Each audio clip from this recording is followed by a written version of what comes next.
Assalamu alaikum class 7. Hope so you all will be good. I'm your English teacher and this is your lecture number 4 of topic how I learned swimming. As in the previous lecture we have completed first half of reading with translation. Today we will start from page number 35 and will complete remaining reading with translation. Now let's start. First he asked me to get into the pool through the stairs. I was very nervous as I stepped down into the water. क्या कहता, सबसे पहले उन्होंने मुझे किस लिए पूछा, क्या कहा कि मैं स्टेयर्स के ज़रिए पूल में जाऊं, यानी कि सीढ़ियों के ज़रिए. आई वॉज़ वेरी नर्वस, मैं बहुत ज़्यादा नर्वस था, कन्फ्यूज़ था. As a step down into the water, और मैंने पानी में छलांग लगाई. My body got goose bumps at once. We were told to stay to the side of the pool. कहता मेरी जो सारी बॉडी है मीन्स कि वो जैसे मैं कांप रहा था, मुझे बहुत ज़्यादा जो है डर लग रहा था. और फिर हमें मेरे साथ जो मेरे पेयर्स थे, जो फेलोज़ थे, वो सब भी, उन सबको भी कहा गया पूल की साइड पे जाने के. And shown how to prepare for the breaststroke one by one, और किस तरह हमने जो है ब्रेस्ट स्ट्रोक के लिए जो है वन बाय वन जाना, मीन के तैरने के लिए कैसे जो है हम लोगों ने वन बाय वन जो है जाना है और एक दूसरे के लिए एक दूसरे से कंपटीशन करना, मुकाबला करना है, एक दूसरे को जगह देनी है.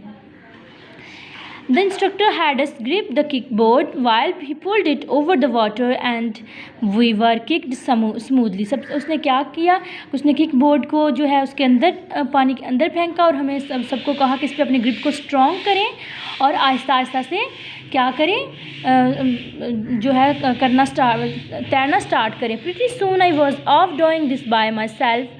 I was traveling at first clip across the short end of the pool. I was so much excited. Within a week I was swimming in the water as a butterfly with my eyes closed. अब इसमें वो क्या बता रहे, कहते हैं कि मैं जो है, कहते हैं जब उन्होंने हमें सिग्नल दिया करने के लिए, तैरने के लिए, तो आहिस्ता आहिस्ता कहते हैं मैंने ट्रैवल करना, सफ़र करना स्टार्ट किया और मैं पूल के एंड तक पहुंच गया, एंड वाले कॉर्नर तक पहुंच गया जहाँ तक उनको टास्क दिया गया था. इसके बाद है जी, कहता है कि मैं जो है एक वीक के अंदर जो है मैंने क्या सीख लिया, मैंने तैरना सीख लिया. और बिल्कुल ऐसे ही मैंने तैरना सीख लिया as a butterfly with my eyes closed कि जिस तरह एक बटरफ्लाई है वो अपनी आंखें बंद करके उठ सकती है, सेम एज मैं भी अपनी आंखें बंद करके तैर सकता था, यानी कि उसने अपने फियर को ओवरकम किया था ना. After a few more weeks of training when I seem to have fixed on my legs he taught me the arm strokes things were not quite the easy for मी.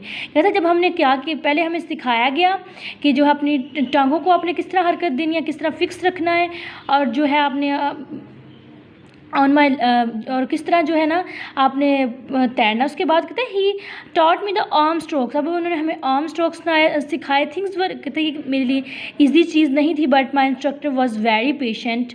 लेकिन जो मेरा instructor था, हिदायत देने वाला था, वो बहुत ज़्यादा पेशेंट था, साबिर था. मीन्स कि वो आपको हमें जितनी भी ज़रूरत पड़ती थी गाइडनेस की, वो गाइडलाइन की वो हमें देते थे, यानी कि हाइपर नहीं थी होती. After a couple of days, कुछ दिनों के बाद, I was feeling thrilled as I was touching the water waves. कहता है कि मैं बहुत जो है थ्रिल फील करता था जब मैं वाटर को पानी को टच करता था, जब जो पानी की लहरें हैं. I was flying as a shelling across the water. I was in to the another word of enjoyment and fun. कहता उसके बाद जब मुझे इस पर कमांड हासिल हुई तो मैं ऐसे जो है तैर रहा था जैसे कि ये मेरे लिए कोई वर्ड है खुशी की और इंजॉयमेंट की और फ़न की, जिसके मैं बहुत ज़्यादा इंजॉय कर रहा हूँ क्योंकि मुझे अभी तैरना आ गया है. अपने पाँव को की ग्रिप स्ट्रॉन्ग कर सकता हूँ पानी पे, जो हाथ हैं अपने बाजू हैं इनकी ग्रिप स्ट्रॉन्ग कर सकता हूँ पानी पे, और जो है मैं जिस तरह मर्जी जो है तैर सकता हूँ. क्लियर. तो वो कह रहे हैं मैं बहुत ज़्यादा, जब मैंने सीख लिया, अपने डर को ख़त्म किया, तो मैं बहुत ज़्यादा इंजॉय कर रहा हूँ. Learning to swim was like a nightmare for me, but in the end my diligence paid off. कहता है कि मेरे लिए किसी भी ख्वाब से कम नहीं थी, लेकिन एट द एंड जो है लास्ट पे मैंने जो है इसको जो है मैंने अचीव कर लिया. Not only had I learn how to swim but also to repress my fear. कहता है मैंने सिर्फ ये नहीं सीखा कि अपने जो है किस तरह मैं तैर सकता हूँ, बल्कि जो मेन काम जिसकी मुझे खुशी है या जिससे मुझे फ़ायदा हुआ वो है कि मैंने अपने डर को ख़त्म किया. I had overcome my fear of water and I could swim as much as I wanted. कहते मैं अपने डर को ख़त्म किया और अब मैं जितना मैं चाहता हूँ उतना ही तैर सकता हूँ. I am a swimming champion. और अब मैं क्या हूँ, तैराकी का चैम्पियन हूँ. At national level. कौमी सतह पर। At this point in time I can say that nothing is, कहता है मैं इस काबिल हो गया हूँ या इस वक्त मैं ये कह सकता हूँ कि इस दुनिया में कुछ भी इम्पॉसिबल या नामुमकिन नहीं है। If one has strong ambitions in life, लेकिन अगर उसके लिए शर्त क्या है कि अगर आपका मकसद है ज़िंदगी में कोई मजबूत, as said by Henry Ford. और ये कहा किसने कहा है? हेनरी फोर्ड ने।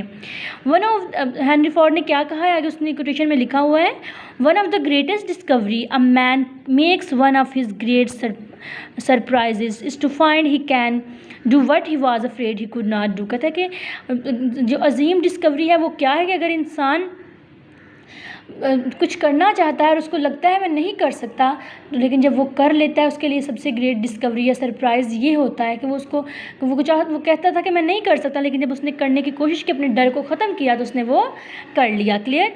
ये आपकी रीडिंग है इस ट्रांसलेशन के साथ। इसको आपने ये लास्ट 3 पैराग्राफ को ट्रांसलेशन के साथ करना है और फिर इसके अंदर आपने जब आप इसको ट्रांसलेशन के साथ कर लें उसके बाद आप सारी स्टोरी को अगेन रीड आउट करें और इसके अंदर से एटलीस्ट 6 to 7 क्वेश्चंस बनाएं। Okay, take care of your self. अल्लाह हाफिज़।